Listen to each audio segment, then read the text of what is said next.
I'm extremely humbled and excited to be offering what I would call impact stories. This video I personally feel was necessary just so you could get a backlog of why I call them impact stories and not necessarily poems. By the way, disclaimer is that Spirit Within tells me to keep my natural self. That means my errors, my miscues, whatever. Not gonna keep trying to record the perfect narration, right, of these poems or these impact stories because I haven't yet graduated into memorizing them yet, and that'll be my next step. And once I do, then we're gonna be leveling up, you know what I mean? But I'm really excited to be offering my journey here because it's a reflection of self, the same. In case you didn't know, I'm a mental projector, so it's like I require to soundboard. So doing these videos of things that bring joy to my life, such as impact stories, helps me to anchor into Mother Earth in my way. Having said that, I don't blame you if you tell me to keep my day job. I'm humbled that way too.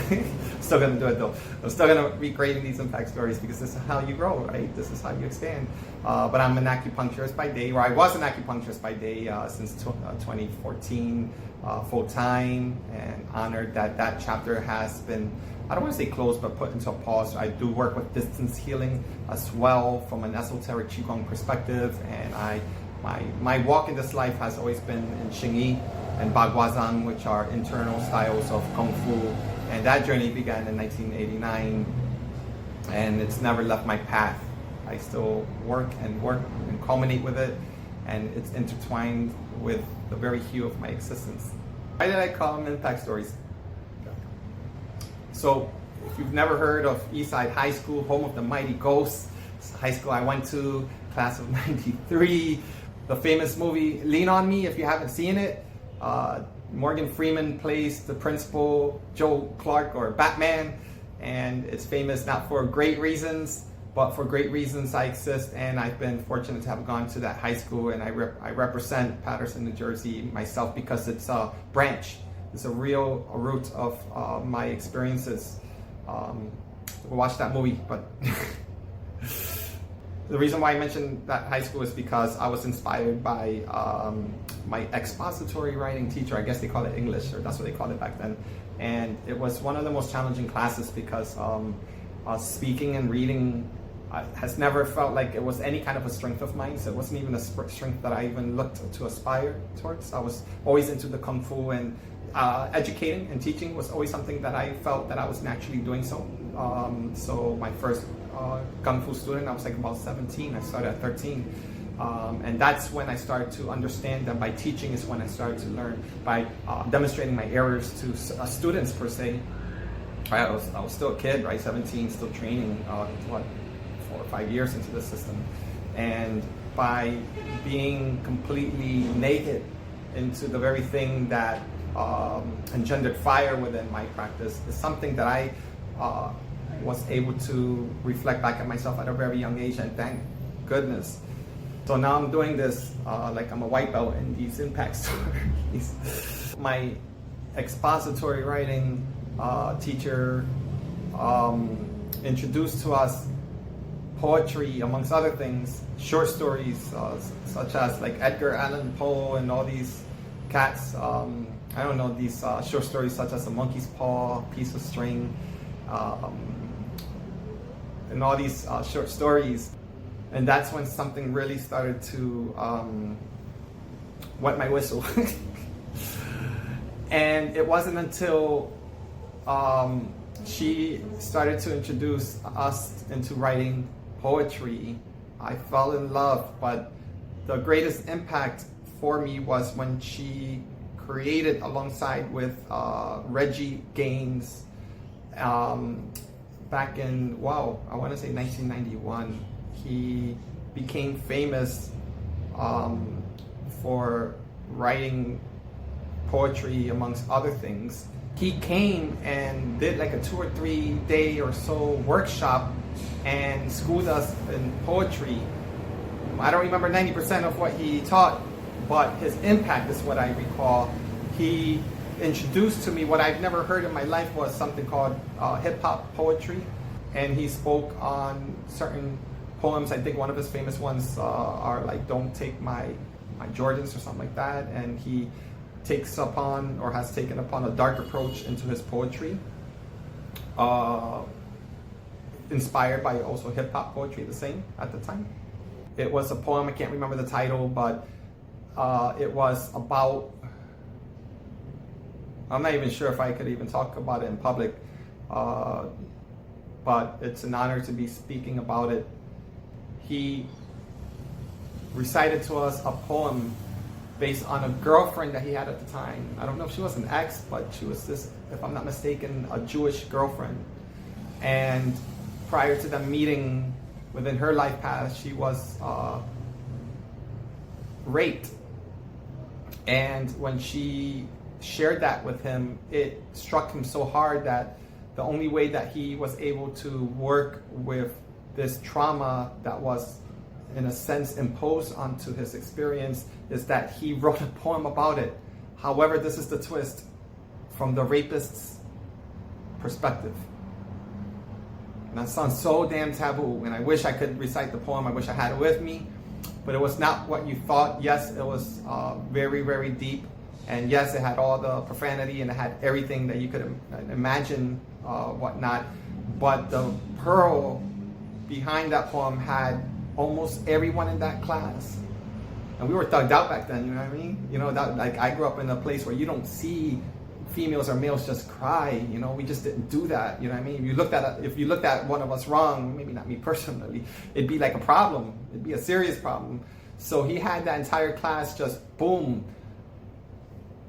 broke open our hearts. It was an experience I could never forget.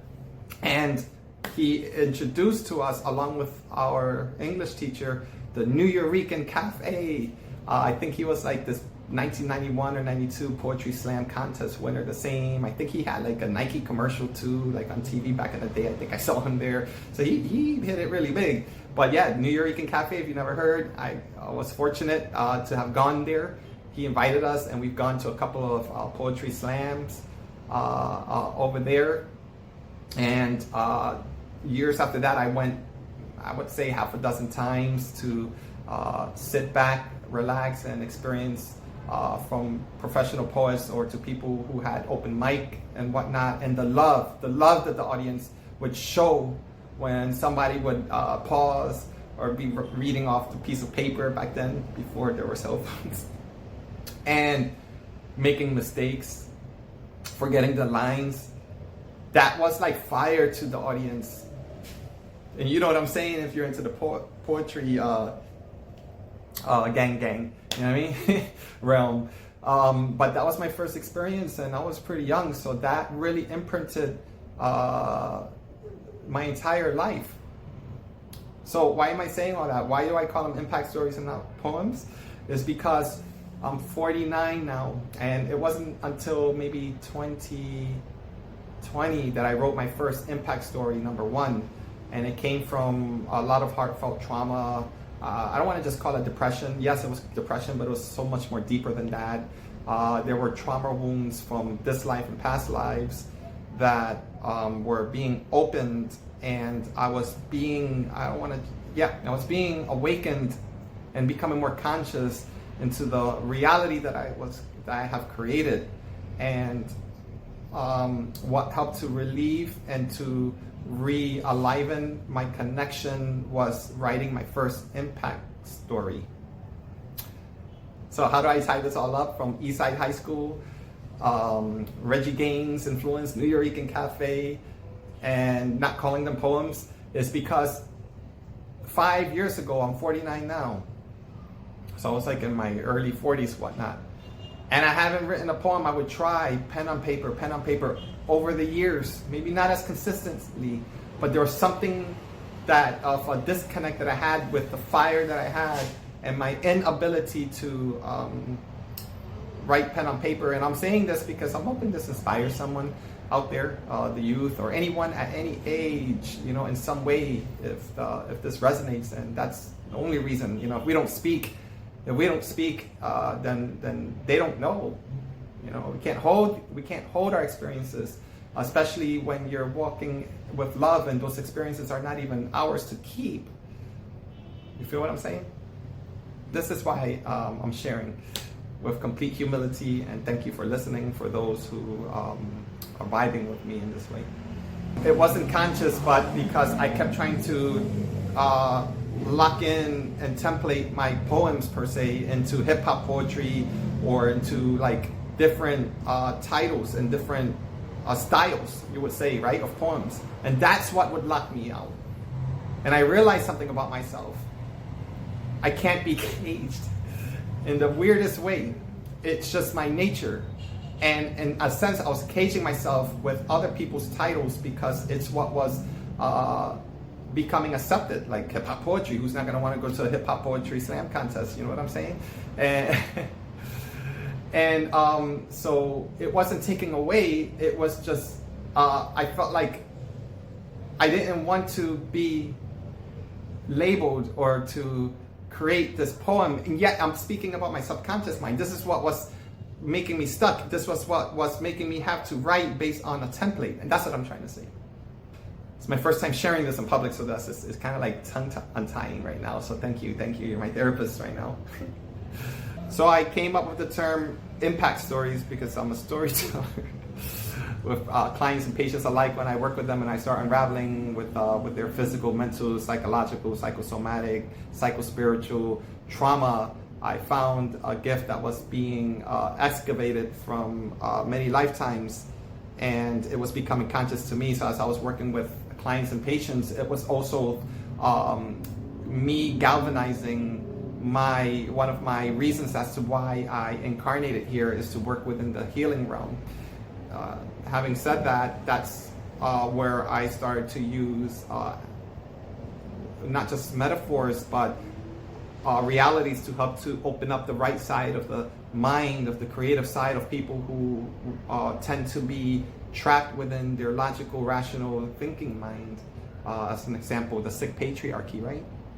And now as the divine masculine, the divine feminine is being awakened, and yes, us divine masculine who are being awakened the same, we are here to protect, support, and to offer great space and awareness to powerful divine feminine that's being awakened within, and oftentimes they require that physical, emotional space, and that's when as divine masculine we need to be able to tap into our powers to show unconditional love, which is by being present. We don't necessarily need to express with physical words, and it doesn't always have to rationally make sense. And I'm not speaking gender, right? Yin and yang, masculine, feminine, like the divine feminine within me is being reflected and being engendered within me, so that when I see an actual female who is tapping into her high priestess nature from many lives, there's no other way I wouldn't be able to see her if I didn't see myself within her, especially if I'm not a female and I'm born with male parts and whatnot and anatomy. So as I started to write stories, and the hue of what was impressionable on me was again hip-hop poetry, Reggie Gaines, and many other people I can't think of right now.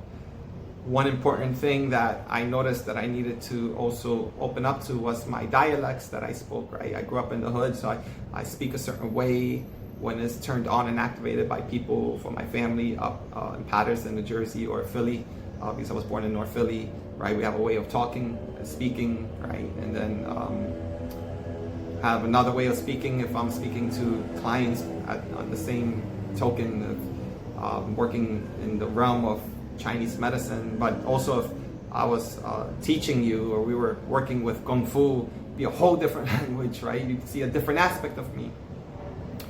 And I realized that my entire walk in this life, those dialects are not separate from my heartbeat.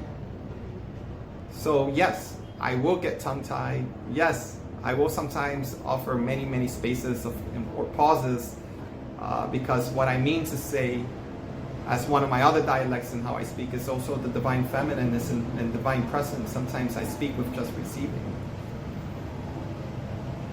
So part of my human experience is to put it all together as I, let's say, speak in this video and see the perfect imperfections manifesting as I self-educate the same as my soul is embodied in this human vessel. And I'm learning from Marcus the same. It's the most beautiful experience in this whole world. So I appreciate you all, and hopefully that I can continue with impact stories, and I continue to expand and galvanize and to get used to speaking like this. And yes, I got to start memorizing them. Yeah, I do. Yeah. Thank you. One love.